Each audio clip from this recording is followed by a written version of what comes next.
mér var Jesú Kristur bara geðveikt mikill hippi á sínum tíma og var bara geðveikt mistúlkaður. Sem var hugsanlega kannski til fyrir nokkur þúsund árum síðan. Ég held að hann hafi verið einhver bara gæi sem að hafi í rauninni verið smá geðveikur og hafi bara verið túlkar á rangan hátt. Basically, hann var bara með flott skegg, sagði cool hluti en gerði ekki neitt sérstætt held ég. Gaur dó fyrir svona 2000 árum. Ég held að hann hafi ekki haft hugmynd hvað hann varð síðan.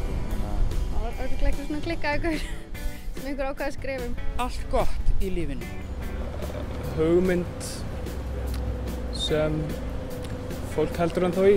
Fyrst og fremst fyrir mér bara ímynd, eitthvað svona til að eiginlega bara til að halda í ef að erfiðir tímar eru framöndan.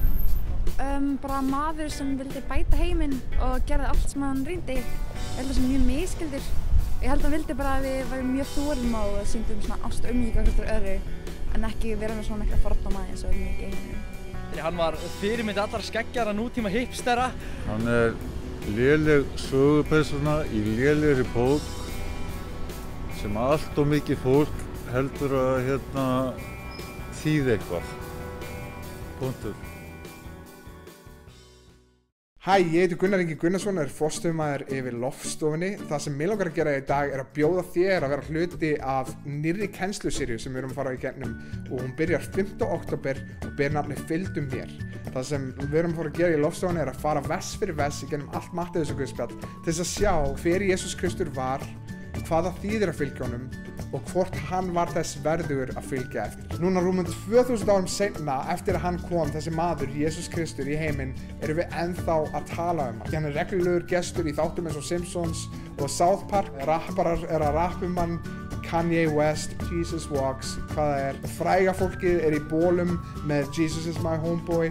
Það eru allir að tala um hann en málið er að þrátt fyrir að fá mikla athygli, þrátt fyrir að fá mikið umtal, þá vitum við rosalega lítið hver hann sagðist vera, hvað hann kom til að gera og hvað það raunverulega snýst um að vera kristinn. Þannig að það sem við ætlum að gera er að fara í gegnum þessari kennsluseríu, fara í gegnum Matteusarguðspjall vers fyrir vers til að sjá hver hann sagðist vera, hvað hann sagðist vera kominn til að gera og hvernig það hefur áhrif á okkar daglega líf núna rúmum 2000 árum seinna. Og við værum rosalega glöð að sjá þig vera hluti af því þegar við förum í gegnum Matteusarguðspjall til þess að sjá hverjir sögðu þeir sem lifðu með honum að Jesús Kristur væri, hvað hann sagði, hvað hann gerði og hvort hann var þess virði að fylgja eftir. Við viljum bjóða þig velkomin. Kom þú með þína spurningar, með þínar efasemdir, með þína fortíð, með þín mistök og hvað annað sem fylgir því að vera þú og vertu með okkur í þessari nýri kennsluseríu sem byrjar 5. október 2014 og ber nafnið Fylgdu mér.